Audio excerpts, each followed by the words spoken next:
Today we are reading Shemos Chapter 18. The context of this chapter is still within the sequence that I've called the sequence of stories of the desert, Midbar stories, within Sefer Shemos.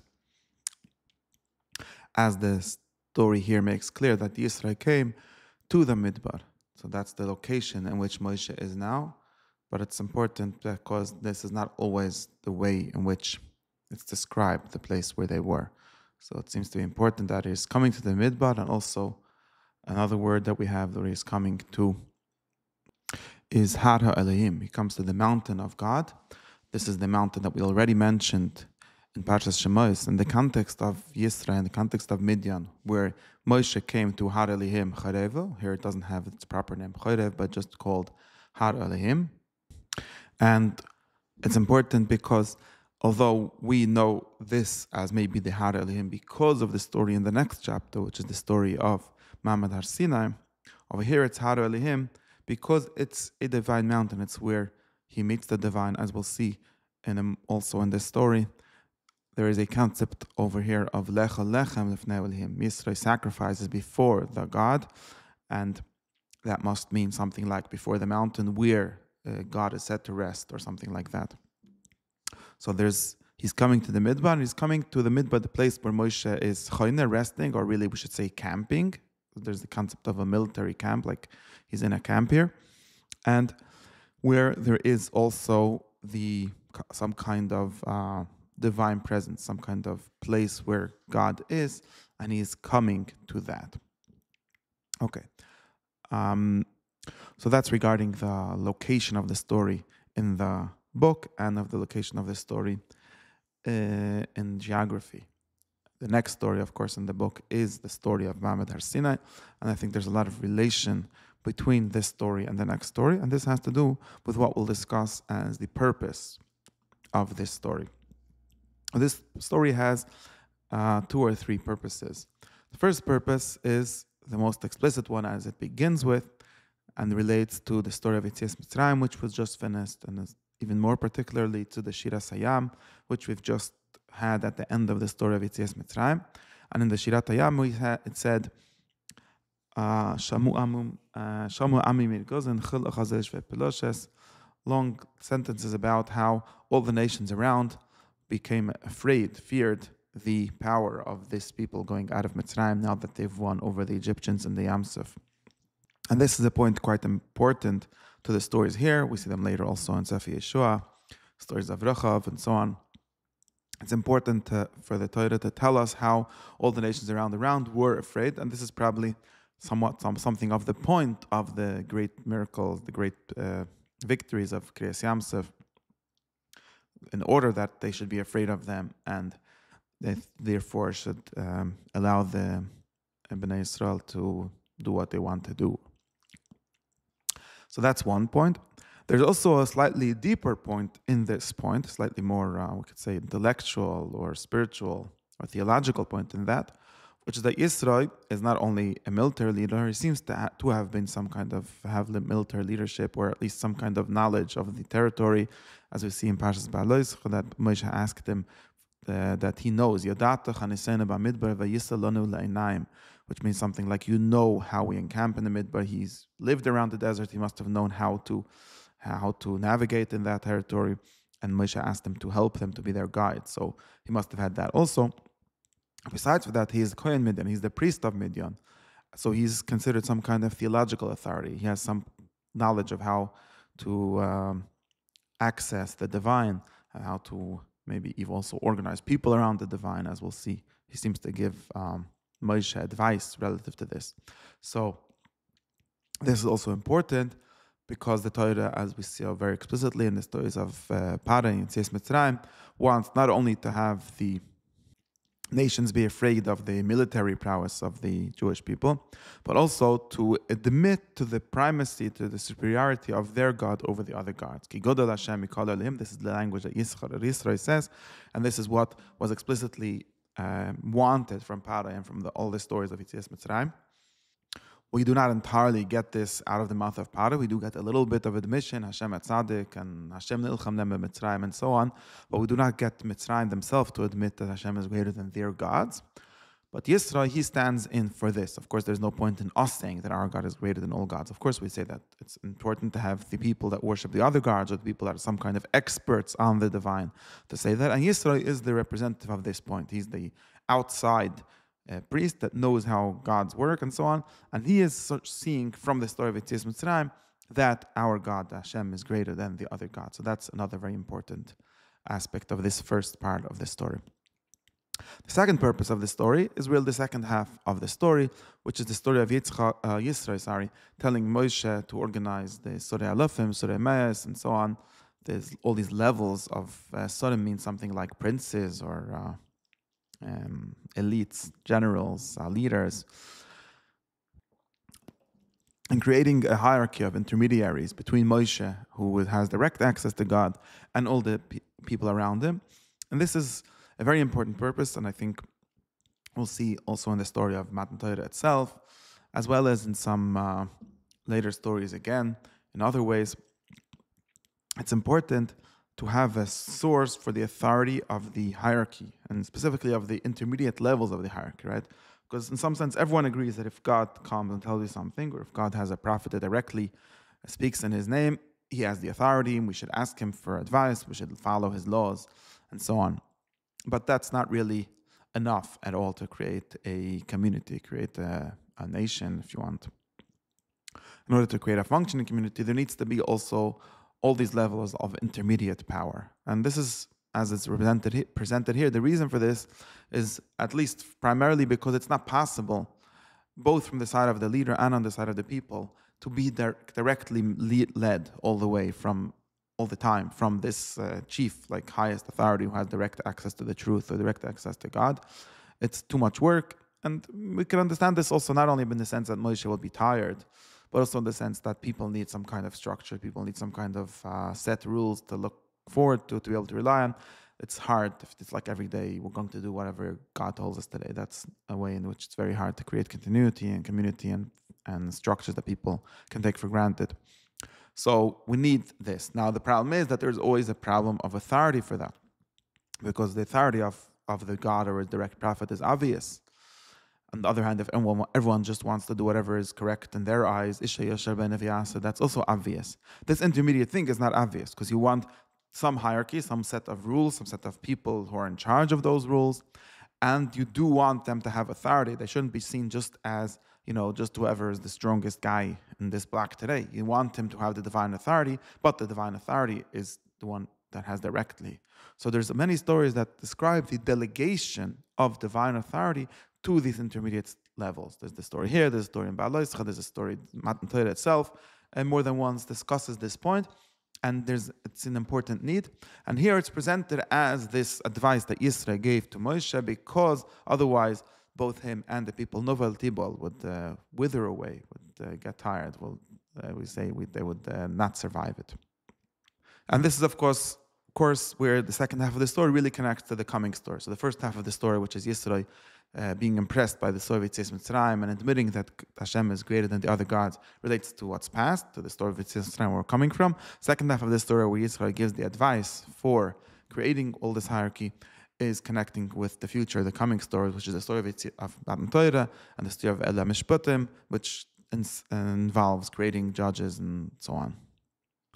So that was my overview. Now we'll go through the stories and note the more particular structures that they have. The first thing is that Yisro hears what Elohim, and this is important, Elohim did to Moshe and Yisrael. Ki hoitzi Hashem yitkavavka es Yisrael miMitzrayim. So it's interesting, he heard what Elohim did for Moshe and for his people. And this is because, and maybe this is not what Yisro heard, this is what we are saying, Ki Hashem took out Yisrael from Mitzrayim. Okay, something to notice.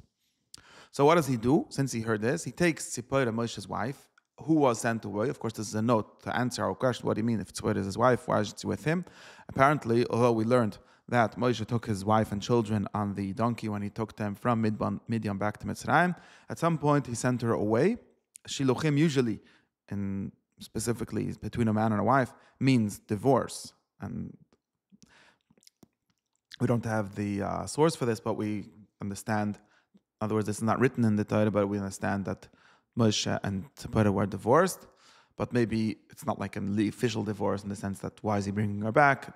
He sent her away. So it's the like reality of divorce, maybe without the official divorce. And her 2 sons, same thing. So when you send away a wife, usually you send her away along with her children. Custody, the idea of wasn't the idea then. And it's interesting that somehow now we have the recital of the names of her 2 children, Gershom and Eliezer, and the reasons for their names. Gershom because he was a stranger in a strange land. Eliezer because Eliezer, the God of my parents, has helped me and saved me from this word of Parai. The first name we already had this name and the explanation in Pastor Shemos when it talked about Moshe marrying Tzipporah and having a child. Second one, we sort of could have assumed that he had another child, or maybe not, because there's the story of Tzipporah making the bris milah for one of her sons. Maybe this was the same son, so maybe we don't really know. It doesn't say that he made a bris before, in any case. But here we know that he had a second son and named him Eliezer. Okay. Now, this part of the story also shows us another aspect of the story, which is Moshe's reunification with his family. It seems to be an interesting point, although we don't have a lot of information about Moshe's personal life. It's not the point of these stories, but there is something where his wife was sent away, and here he's getting her back. She's coming back to him. There might be some symbolism in that or some connection with that. So he comes with his children to the desert, as we discussed how the location is described, and he says to Moshe, I, Yisro, am coming to you. And this saying is interesting. It's probably some kind of, I think that should be seen as like a formal diplomatic announcement, like I'm here. We can understand that means something like he sent a message or a note with that, but I think there's a formal meaning to this. Like when you enter to a different country, to a king or something, you announce yourself. Of course, Moshe knows him, and if you would meet him, you would see him. But it's important that there's like this diplomatic meeting with all the formality. And Moshe goes out of the camp towards him, kisses him, bows down to him, speaks to him, which means they have like a formal or like pleasantries. They exchange pleasantries, and he brings him into his tent. And Moshe tells Yisro everything Hashem, and here there's only Hashem. Yitzchok did for Parai and all the troubles that they found on the way and how Hashem saved them. So it seems although Yisro heard Asher Osa Elihim, Moshe told him Asher Osa Hashem, and probably added the details. Like he heard some general news, but didn't really hear what was going on. And Vayichad Yisrael, which probably literally means he was happy on all the great things that Hashem did to Yisrael and saved it from Mitzrayim. And he says, and this is again a formal thing, so Vayichad is something internal, he's happy about it, but he makes this proclamation, Baruch Hashem, Asher Itzlas Yisrael, Asher Itzlas Am, Baruch Hashem that saved you, and Ato Yadati, now I know, and knowledge means something more like I recognize, Ki Godel Hashem Yikol Elim, Ki Vadover Asher Zodo Elim. That's an unclear statement. Whatever it means exactly, it means maybe he's acknowledging that the Mitzrim deserved the punishment. They were Zodi, like Mezid. They had some purposeful intent in what bad things they did. It's not clear. But in any case, this is the important thing. He gives the explicit praise to Hashem. So this is like analogous to the Shira Sayam, where you give explicit praise. He gives explicit praise and praises Hashem and acknowledges not only praises but also recognizes him. He recognizes him as the greatest God, and takes Oila Zvachim, right? Oila is a carbon. Oila Zvachim Hashlamim, which you eat together. He brings it for Lelehim, interesting, not Hashem. And Aaron and the elders come to eat with him Lifnei Lelehim. So where's Moshe? He's not here eating, but in any case, Aaron is coming and they make a party basically. Okay. So that's the end of the first part of the Israel story. And here we have the second part, and the second part is noted, marked by an explicit time transition. It's tomorrow. Maybe, of course, it could have happened this 8th day. The point of these transitions is always to show that there's a new story, there's a new thing. It's connected somehow with the previous story. So we assume that he slept over there. And in the morning, tomorrow, Moshe sits down lishpait esuam, to judge the people, and to judge, as we'll see, has a broader meaning than just to judge. And they stand over Moshe. They stand over him. They stand before him. They wait on him from morning to evening. And Moshe's father-in-law, Moshe, sees this. And he tells him, what are you doing? Why are you sitting alone and everyone is standing over you? Nitzav alecha. another word which we find sometimes. And Moshe tells him, and it's of course this conversation is again repeating something that they already saw. He saw what they're doing. It's not like he doesn't really know what they're doing, but he wants Moshe to tell him and to have this explicit conversation about what is going on. And we do see here a much broader explanation of what Lishbet is Am. So Lishbet in the description was just Lishbet is Am, and here Moshe speaks and tells us what this means. He says, "They come to me lidresh alehim." If they have something, they come to me. V'shafati ben ishvarei. That's the only time where this shafati, to a man and his friend have a debate, have some legal dispute, I judge them. But besides them, they come lidresh alehim. And lidresh alehim might mean also, as we saw, for example, we'll see later in Parshas Mishpatim, Ada alehim yavad vashnem. Sometimes when people have a dispute, we don't know who is correct. We go to the God and some kind of divination which says who is right, who really did what. Like Rivka went lidresh Hashem, something like to get an oracle to find out what is going on. And then there's a third thing. I let them know the laws and Torahs of the God. So this is important. Besides for him being mishpat, he's really teaching also. Well, of course, we can say he's teaching regarding the cases that come before him, but it does seem to be a more general thing that he needs to teach them.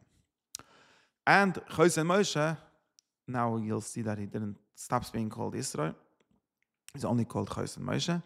Choshen Moshe, in this whole second half of the story, Choshen Moshe tells him, this is not good. You will novel tibal, you will wither, you and the people. This is too heavy on you. Interesting, we had heaviness as something that Pari was all the time. You can't do it yourself. So I'll give you an advice. This is what you will do, and may God be with you. You be la'am milah alehim, and milah I think means you will be close to alehim. You will be for them representative to alehim. You touch God for them, and you will tell them the chikim v'toras. You will let them know the way they will go. I think sometimes interpreted to mean derech as like in the sense of the ways in which you go, which is a metaphor for following the laws or following the Torah. In this context, could also be literal because the alehim, the anon, and so on were literally leading them the way in the desert. But that's what you will do. And then what will you do? So here Yisro really is separating the different functions, as you understand. He's separating the different functions that Moshe was doing. So the part of Vaidat Esechikim leaves from Moshe. You will tell them the laws. You will guide them. But you will see from the entire people who have a list of 4 attributes. So strong, honest, and people of integrity. That's what it boils down to. And you will make them princes. You will make them surim over them. However we understand this. And they will judge the people all the time. So in other words, when there's a specific debate between people have a dispute, then they will judge it. All the big things they will come to, but the small things, they will still be able to judge themselves. So they will judge based on the laws that you told them. So we split the thing. You're going to tell them the laws. Then when there's little disputes, they will judge. If there's a great thing, they'll have to come to you. And therefore, they'll make it easier on you. They will carry the burden with you. If you'll do this, then you'll be able to stand and everyone will be in peace. So this is Yisro's solution, and Moshe follows it. Moshe does everything Yisro did. He finds Anshe Chayil Mekal Yisrael. We skip the other 3 attributes. Anshe Chayil means something like men of power or of courage. And he makes them heads on the people, and that's what they do. They judge the people. They bring the hard cases to Moshe, and the small cases they take themselves. And we finish the story. Moshe sends off his father-in-law, and he goes back to his land. Of course, there's a slight problem with this because later in Sefer Midbar, Yisro is still there, or some has a different name, but that's a different discussion. But I don't think it's a great problem because we know that the tendency of stories in Tanakh is to try to be complete. So we have a complete story from when Yisro came until when he left. It doesn't necessarily mean that every detail that happened in this order, or that this is exactly when he sent him away. The chronology, it's just that the story should end, so you should be able to go to the next thing. But it could be that really this Vaishalach happened later. It could be that the whole story happened later, as some other people claim. But that's at least enough to explain this last pasuk that says that he sent him off.